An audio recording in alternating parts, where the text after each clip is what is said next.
mynews.studio. Picture this. In a Berlin lab, scientists are working with a single vial that could contain the instructions to help a patient's immune system fight off their own cancer. How close are we to a future where every patient gets a vaccine made just for them? Today is October 20th, 2025.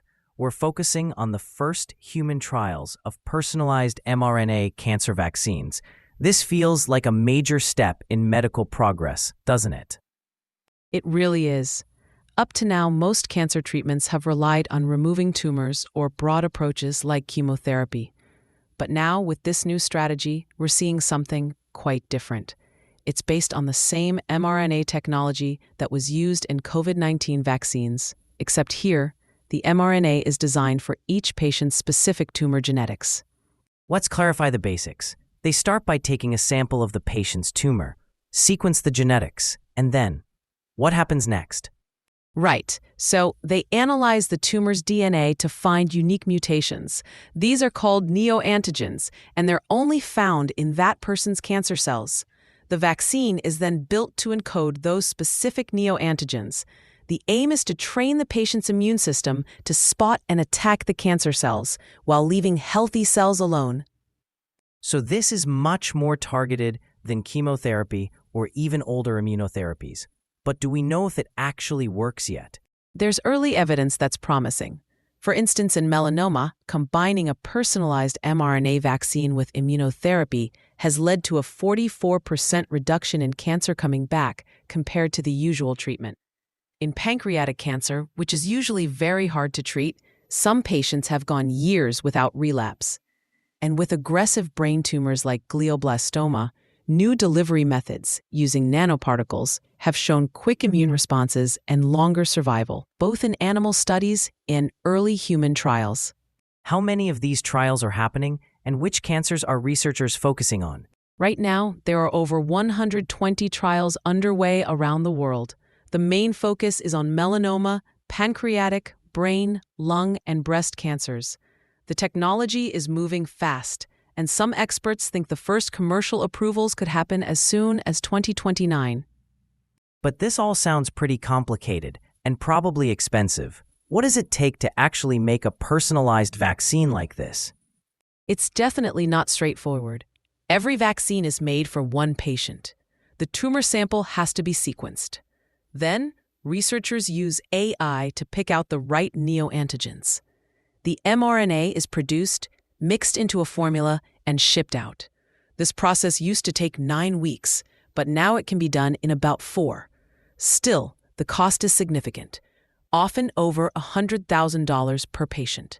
That brings up a big issue. How do you scale something made for one person at a time? And how do you get it to patients who aren't near major research centers or can't afford it? Scaling is a major challenge.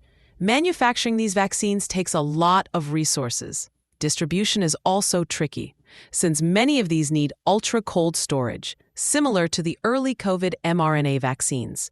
Some groups are working on hybrid models, mixing off-the-shelf parts with personalized elements. But getting global access is still tough. Who actually gets into these trials? Are there strict requirements? Most of the time, patients need to have high-risk cancers, tumors likely to return after standard treatments. They also need enough tumor tissue for sequencing and a healthy enough immune system to respond. Not everyone qualifies. Some don't have enough usable neoantigens. Others may have immune conditions that rule them out. And there's an ethical side to this. If these vaccines work but cost so much and need advanced labs, does it risk creating another divide where only patients in wealthy countries get the benefit?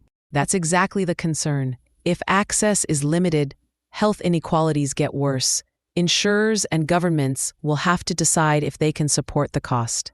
There are efforts to make manufacturing more local and improve supply chains, but those are still developing. If these trials keep showing good results, do you think this will become the standard for cancer treatment, or are there still too many barriers? If the evidence stays strong, personalized mRNA vaccines might become a mainstay for many cancers. But manufacturing, cost, regulations, and access need to catch up first. The first commercial use is likely by 2029, but broad adoption will take more time. If we step back, why does this matter for people who aren't in these trials? What's the global impact? Cancer is a leading cause of death worldwide. Moving from general treatments to highly individualized ones could lead to better outcomes and fewer side effects for millions. Plus, this technology could be applied to other diseases in the future, not just cancer. So it's not just a new therapy. It could change the way we approach disease as a whole. Yes, it's a shift from one-size-fits-all to truly personalized medicine. The obstacles are real, but so is the potential for better care.